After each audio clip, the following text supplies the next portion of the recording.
All right, let's talk about for the purposes of maintaining items, let's talk about like system settings, company maintenance settings, things like that. Okay.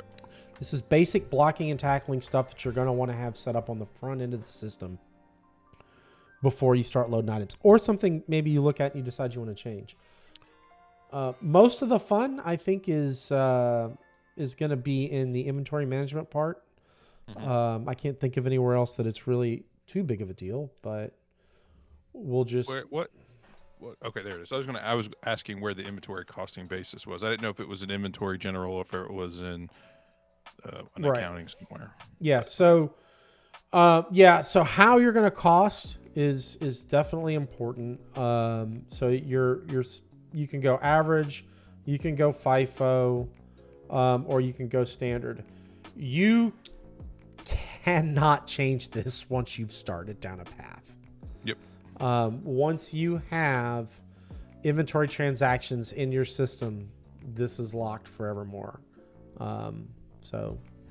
Which is funny. You think it would be grayed out, like once you made that choice, but it does tell you. I don't know if it popped up on the stream because I know some things don't pop up. Yeah, it does. It says there are inventory transactions posted. Well, it pops up on here. Oh, there it goes. Yeah. Okay. Yeah.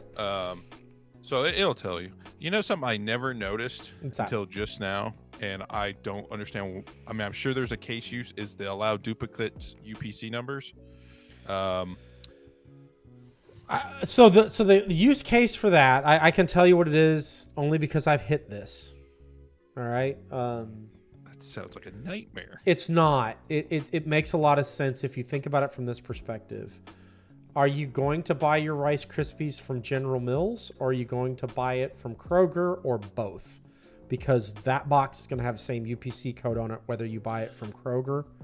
Oh, I got you. Why is everything food for me? That's not healthy. Well, because the time you decide to do the stream is always in the middle of lunch. Just saying. Wow. Now that I'm in. Which is funny because I did eat Rice Krispie cereal for my lunch. So. This is why I picked that example. I knew you could relate to it. So, no, that is why you would want to allow if you're sourcing the exact same item from multiple suppliers, sense. Whatever. So yes, that's a good one though. I'm trying to just look through here kind of quickly to see if there's anything in here for we could talk like all this accounting stuff and all of that, and maybe we will in the future. But for right now, I'm just like stratifying and how items would be affected in the system is really what I'm looking for. And honestly, how you're going to track weight is fairly important. Whether you're going to go off gross or net, those are just different fields in your system. Let me just quickly look through item usage. That's no. Item usage we talked about plenty in and I'm sure we will again. We'll talk about it. We are going to do a stream on adjustments, physical counts, cycle counts, so we'll come back to some of this stuff, but this is all pretty specific stuff. So where was the go to order. It's order processing for the item lookup for the order. Where is that? I never can remember where that is. Is it here? Yes. There you go. Okay. Unfortunately, this is system wide. I wish it was a company level setting because I could see where different companies would want to use this differently. But your item search hierarchy, this is something I was alluding to earlier, that you can change how P21 attempts to flip your part number to the item ID. So what order of importance is going to be used to say, oh, I got a match for that item ID? So if number one is item ID. I mean, that I've never seen anyone not use item ID for number one. I suppose it's possible, but customer part number, alternate code, short code, UPC number, supplier part number. So this is determining the order in which these things are going to resolve. Your options are alternate code, The assembly decoder, if you're using that, that would probably make a decent video. We would actually have to learn how to use it, but I was about to say, what is that? It decodes assemblies. Okay. Yeah. Stream done. That thing. EAN code, GTIN code, item ID, labor process, none, short code, supplier number, and UPC number. So most of the basics are covered with the way we have this one set up. But again, if you prolifically use short codes, you might promote that up to say, we want that to be number 2. It might make sense. So you just have to look at it for your business. Like, what are you leaning on the most to resolve part numbers? And you put those things higher in the hierarchy. While you're on the screen, also I love that it has Control F as how to open a search window. Like, that's just standard browser searching. The search options in the box above that are related to a lot of your inline searching. Yes. Searching in general, but also that bottom part is your inline search, which is funny because it was one of the things that I got sold on immediately about P21 that I loved. On the web client, yeah. On the web client, you're right. Because when I went in, that's the way we were looking at it. But it still surprises me today that we find people that don't really know that's a thing, whether they've come... Most of them have been on P21 forever and just recently gotten to the web.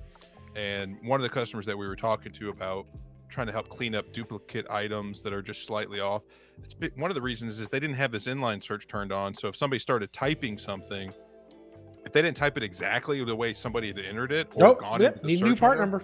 new part number, right? Where if they would have typed in, a partial of that item ID, which they all kind of shared that same partial because it was something from I think it was the vendor code or something. Yeah.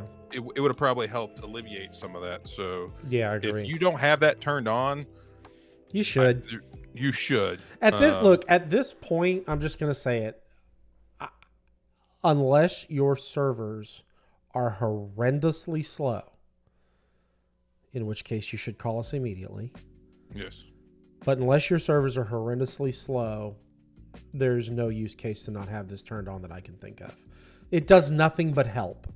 I mean, and it's everywhere in P21. Yeah. Not just items. I know we're talking about items, huge. But it's So anyways, all right, soapbox. All right. No, that was a good one to get on. Absolutely. That one actually deserves a soap palette. The rest of this is really a lot of it's about tuning performance. And if you need help figuring out the sweet spot on that stuff, we can help you with that. But the default settings now are actually pretty good. When these searchers first came out, you didn't have this much fine control over it, and it was rough. And we did a lot of customization to knock those result sets down because it was just painfully slow. But it's a lot better now. I'll give them props for that. I don't think there's as many other. No, I want to jump over to company maintenance just to make sure we're not missing anything there. Yeah. But a lot of your item stuff will cover in item defaults, but there are a couple. I know there's one in location maintenance that ties back to the bin thing. All right, so let's look at inventory. It's all accounting stuff. Yeah, not a lot there. I don't really price. No, I've never really used price rounding, so I don't want to off the cuff that. Lost sales, not really item related. I think we're kind of okay. Oh, sales pricing. That's probably. I know that's like a pricing topic, but this is very pertinent to how items work. So I think it's worth just quickly mentioning. You in company maintenance for each company, you can choose what is available to be used for pricing. But I will say this though, this doesn't pertain to everywhere that these source fields are available. Because even if you you have 6 through 10 turned off, if you went and did a job contract, you could pick 6 through 10 as your price source. Yeah. So to be honest with you, I'm not exactly sure which areas of P21 this Look, my default position on this is turn on everything and then just shut things off that you definitely don't want being used. Like if you have standard costs in there as a reference price, but should never be used to calculate a price, maybe you shut that off. Yeah. But whatever. Mileage may vary. Just putting that out there. Will vary, for sure. But those were the main things that I wanted to cover there, and I think I'm sure there's some other little stuff here and there that we could have gone over, just maybe not coming to top of mind. But that is really going to get you 90% of the way there.